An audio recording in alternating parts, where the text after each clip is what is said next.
سب سے پہلے ختم نبوت کا پہرا اللہ رب العزت نے خود اپنے نبی کی ختم نبوت کی حفاظت فرمائی، اور سب سے پہلے ختم نبوت کا پہرا کس نے دیا؟ حضرت سیدنا ابو بکر صدیق رضی اللہ تعالیٰ عنہ نے دیا۔ آپ نے ختم نبوت کی پہراداری کی۔ جب مسیلمہ کذاب اٹھا، آپ جانتے ہیں اسود انسی اور صفا اور دیگر لوگوں نے نبوت کے دعوے کیے، تو حضرت ابو بکر صدیق چین کی نیند سوتے نہیں تھے۔ آپ نے لشکر تیار کیا، اکرمہ کو جو ابو جہل کا بیٹا تھا لیکن مسلمان ہو چکا تھا، اس کو لشکر دے کے بھیجا، جاؤ مسیلمہ کذاب سے لڑو اور اس کا سر تن سے جدا کرو۔ 1.5 ماہ تک اکرمہ لڑنے کی کوشش کرتے رہے، لیکن اس کا لشکر بڑا زیادہ تھا، 40,000 سے زیادہ لوگ اس نے جمع کر رکھے تھے اور فتح نہیں ہو رہی تھی۔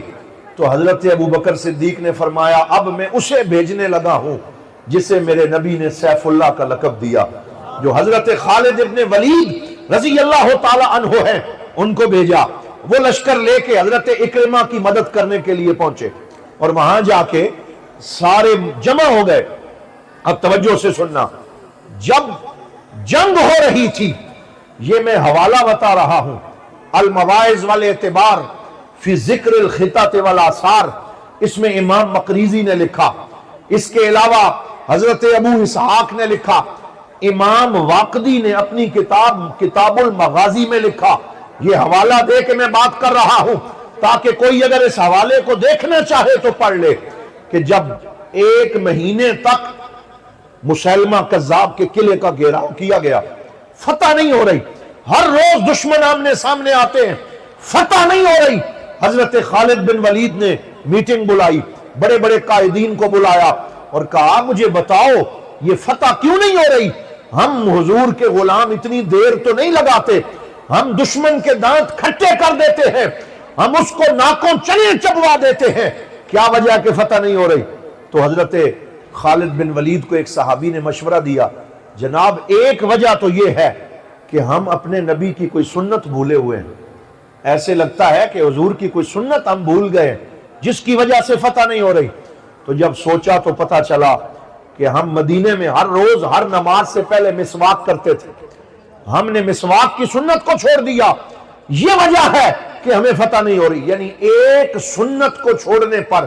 صحابہ فکر میں پڑ جاتے اور وہ یہ سمجھتے کہ ہم زوال کا شکار ہو گئے، فوراً فرمایا مسواکیں بناؤ اور حضور کی سنت کو تازہ کرو۔ تو سارے صحابہ نے دانت صاف کرنے شروع کر دیے۔ مسیلمہ کذاب کے ایک بدبخت سپاہی نے دیکھا تو جا کے مسیلمہ سے کہنے لگا مسلمان دانت تیز کر رہے ہیں، اب ہماری خیر نہیں ہے، اب وہ ہمیں کچا چبا جائیں گے۔ آج سارے مسلمان دانت تیز کر رہے ہیں۔ دوسری وجہ کیا تھی؟ ایک بندے نے اٹھ کے کہا اے خالد ابن ولید، اے ہمارے کمانڈر ان چیف، ایک وجہ یہ ہے کہ جب ہم آمنے سامنے آتے ہیں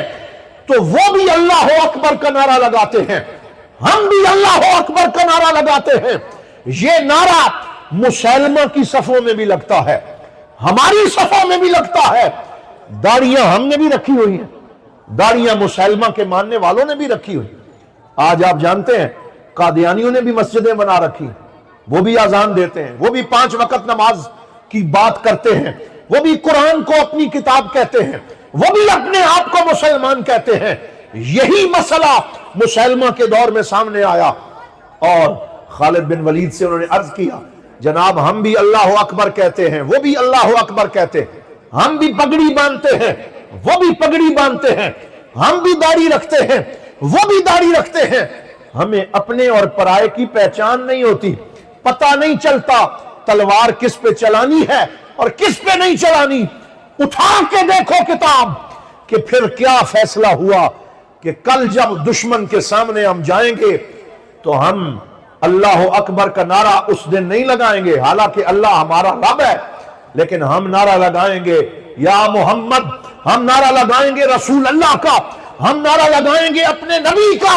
تاکہ پتہ چل جائے محمدی کون ہے، مسلمہ کو ماننے والا کون ہے۔ اگلا دن آیا، مسلمہ کے ساتھ جنگ ہوئی تو انہوں نے اللہ اکبر کا نعرہ لگایا، اور حضور کے ماننے والے صحابہ نے رسول اللہ کا نعرہ لگایا، سرکار کے نام کا نعرہ لگایا، تو پتہ چل گیا یہ دشمن ہیں، یہ اپنے ہیں، اور 1-2 دنوں میں فتح نصیب ہو گئی، مسلمہ مارا گیا، وہ واصل جہنم ہوا، اور اللہ تعالیٰ نے ختم نبوت کے محافظین کو فتح عطا فرما دی۔ اس وقت سے یہ سلسلہ چلا، اور آپ کو پتہ ہونا چاہیے غزوہ موطا جو مسلمہ کے خلاف پہلی جنگ لڑی گئی سیدنا ابو بکر صدیق کے دور میں، 700 سے زیادہ حفاظ کرام اس میں شہید ہو گئے، لیکن حضرت ابو بکر صدیق نے کوئی پرواہ نہیں کی، فرمایا حفاظ شہید ہوتے ہیں تو ہو جائیں، میرے پیارے شہید ہوتے ہیں تو ہو جائیں، جب تک میرے نبی کی ختم نبوت کا جھنڈا بلند نہیں ہوگا صدیق اکبر کو چین نہیں آئے گا۔ اور آپ نے مسلمہ کو ختم کر کے پھر سکھ کا سانس لیا۔ اس میں حضرت حبیب بن زید کا واقعہ میں اکثر بیان کرتا ہوں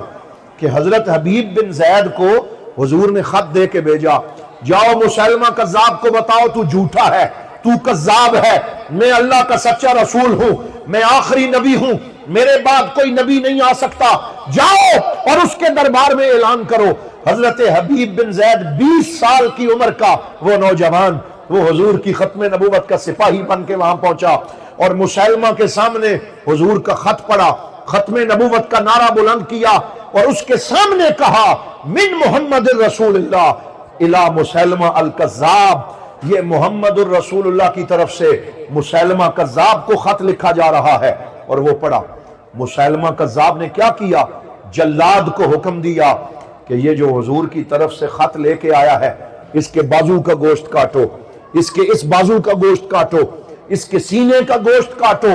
حضرت حبیب بن زید کھڑے تھے، درخت سے ان کو باندھا گیا تھا، اور ان کے جسم سے گوشت کٹتا رہا، خون بہتا رہا، تڑپتے رہے، لیکن ان کے خون سے بھی آواز آتی تھی اشہد ان محمد الرسول اللہ۔ وہ حضور کی ختم نبوت کا پہرا دیتے رہے۔ حضرات محترم، یہ وہ ہمارے صحابہ ہیں، یہ وہ اہل بیت ہیں، یہ وہ اسلام کے عظیم مجاہد ہیں جنہوں نے ختم نبوت پہ پہرا دیا اور بتایا کہ یہ وہ عقیدہ ہے جس کے بغیر کبھی بھی گزارا ہو سکتا نہیں ہے۔